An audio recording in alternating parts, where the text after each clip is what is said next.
We're happy to say that that material is now produced and starting to be fabricated in about 10,000 square foot sheets. So that'll be unique in the industry, not just in stadium construction.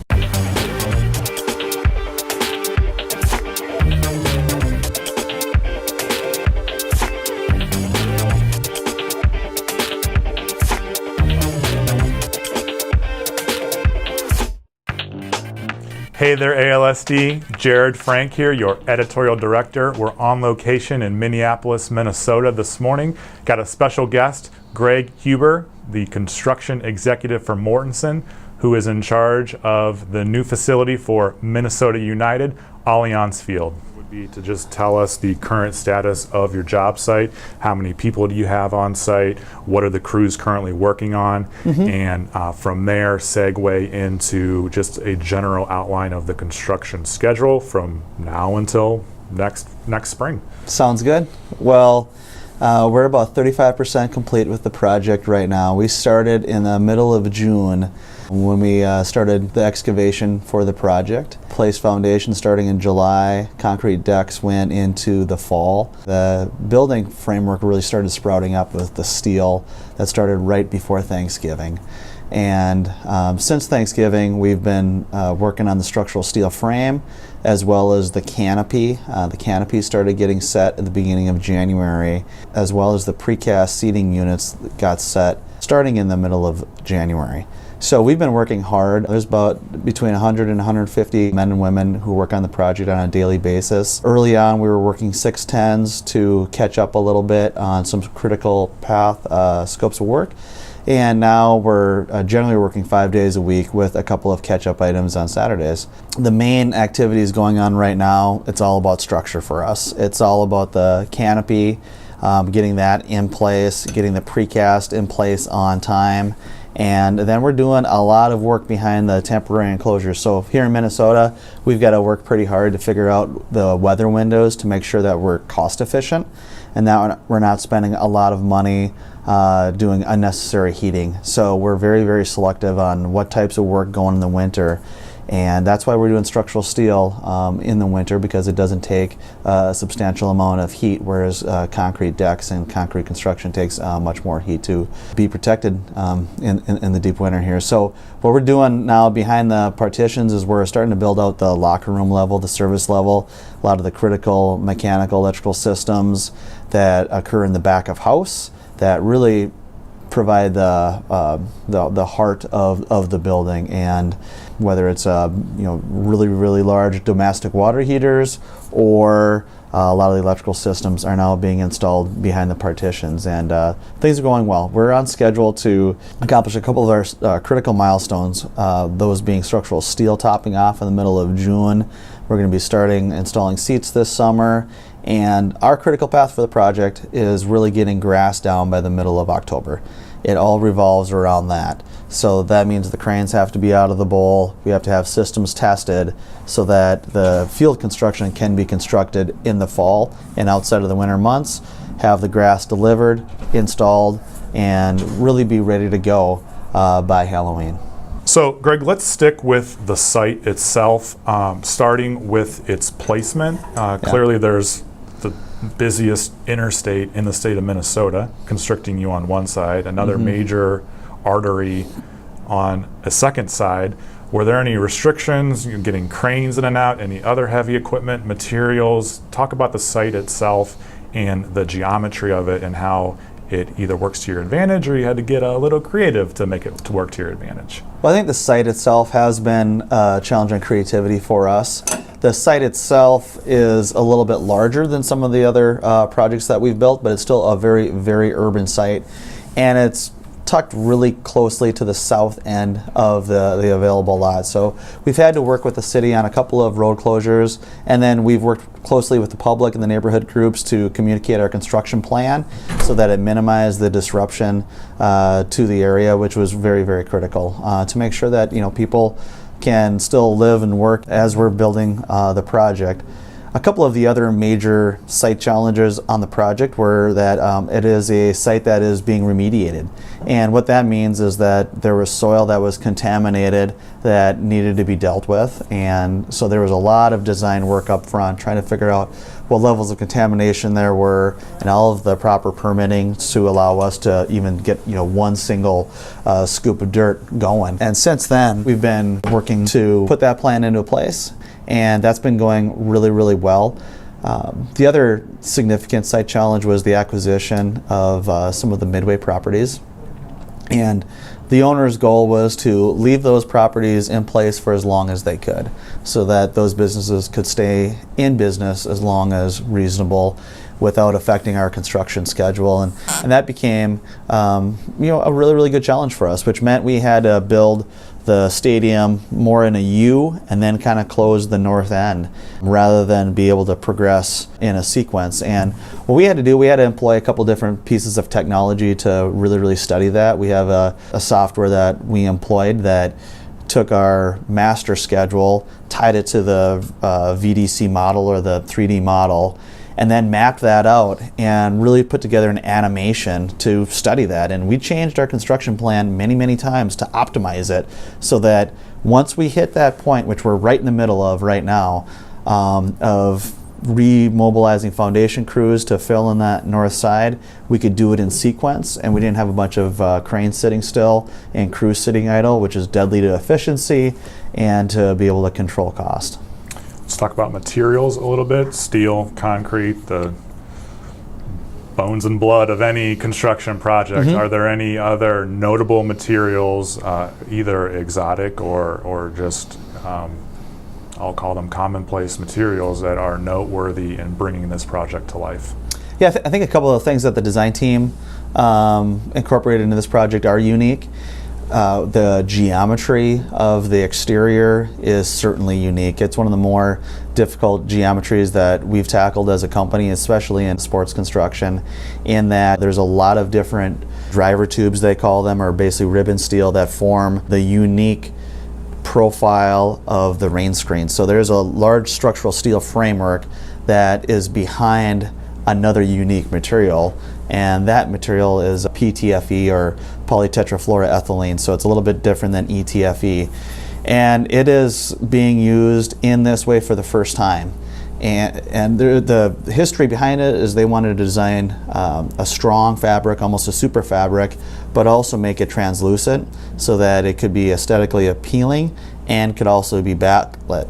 So we've been working with the design team since middle of December of 15, as well as Saint-Gobain, who's the manufacturer of the material, to try to figure out what this material would do, what it would look like, what the material properties would be, and what stresses it would then impose onto the structure. So there's been a lot of study in making that work, and we're happy to say that that material is now produced and starting to be fabricated in about 10,000 square foot sheets that'll be delivered to the site, and we'll be installing that beginning of May, and that'll go through October as well. So that'll be unique in the industry, not just in stadium construction.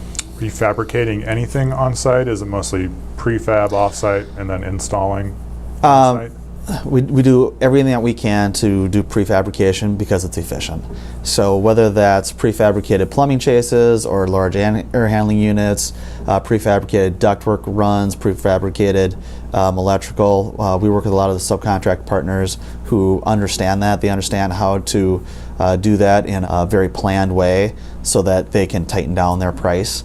And it's something that we've gotten very, very accustomed to in this market. So whether that's trying to figure out how sports lighting can go up with the structural steel instead of having it being bolted on after the fact, to pre-planning the heck out of a lot of the activities that we have going on. We try to do as much prefab as we can. Now, you'll never get away from a lot of the more modular construction, things like cast in place concrete that comes in a truck and we place on site, concrete block construction that we're doing continuously, that we started in November, that we'll be going through July placing. That's a major component of the architecture of the project, to window systems and metal panel systems. But to the extent that we can, we try to prefab. Your workforce, economy in general has a very tight labor force. You as a firm have a lot of projects nationwide. How are you first and foremost sourcing the best craftsmen and craftswomen as a firm? And then for this project, how are you ensuring that the best workers that you have available are the ones working on your projects?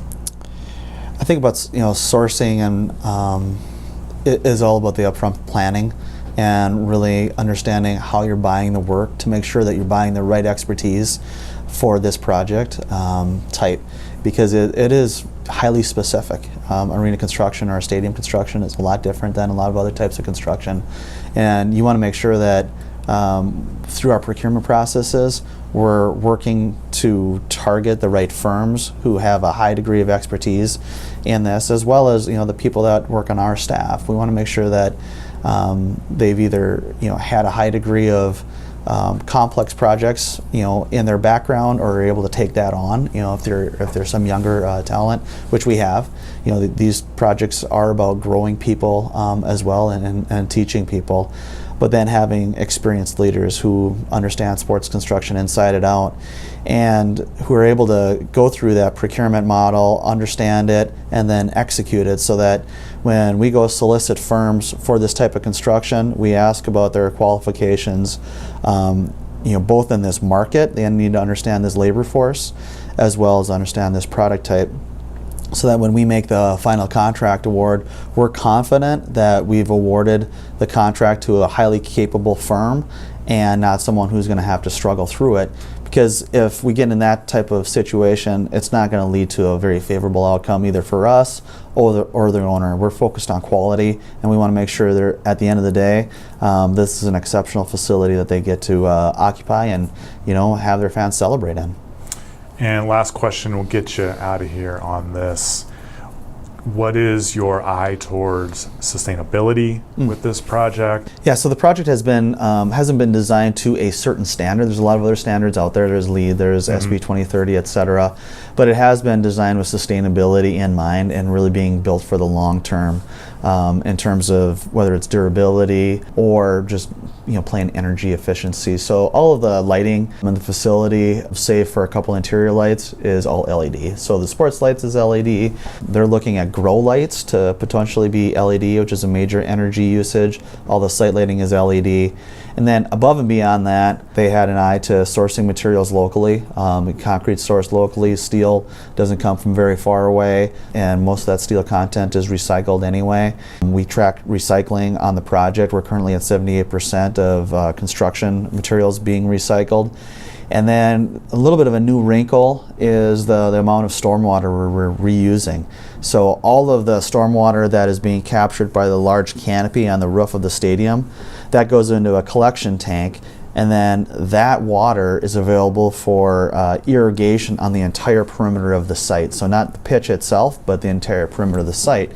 So what this has really allowed the user to do is to be able to use stormwater as a asset, and instead of using city water, they can use the stormwater that's being collected instead of a waste product. So that's extremely innovative there, and that's not just for the stadium, it is for the entire neighborhood.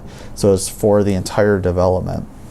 So we'll have over 700,000 gallons of water storage capacity for the stadium and all of those surrounding developments in the future. So, it was another example of the vision, I think, of Minnesota United and Bill McGuire to bring to the project, as well as the city of St. Paul.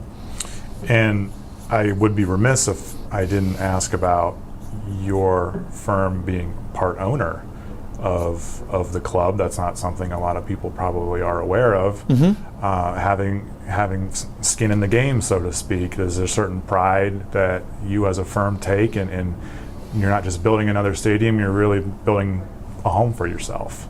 Yeah, I think I think it's part of kind of the exercise in philanthropy for the firm, much more than anything. We're a little bit of a different perspective on that, and that we're going to do whatever we can to build the best facility that we can for our client and give them a great experience, whether we're involved from a higher level or not. It's exciting to see, I think, as an employee for the company, to see them get involved in something that's so important to the state. But above and beyond that, we're going to do the best job that we can to give them an exceptional facility. We covered a lot of ground, Greg. Is there anything that we may have missed, anything that you had earmarked to discuss that's important to your firm as a part of this story? One thing that's important to us is the level of involvement of the workforce in terms of working hard to meet the goals that we have for minority and women getting involved within the project, as well as the local workforce. And we work very, very hard to involve small businesses, and that's been a kind of a hallmark of how we've done the stadiums in this market. And it's been a great thing to see. We've seen firms grow as businesses because of these programs, as well as we found great talent, because we are in a talent competition for craft workforce here, and we need to continue to grow it. And we've been able to do that and provide a safe work environment as well. So, I think the pride that everybody takes in building this facility in our hometown has been really, really fun to see, and people are excited to see what it becomes.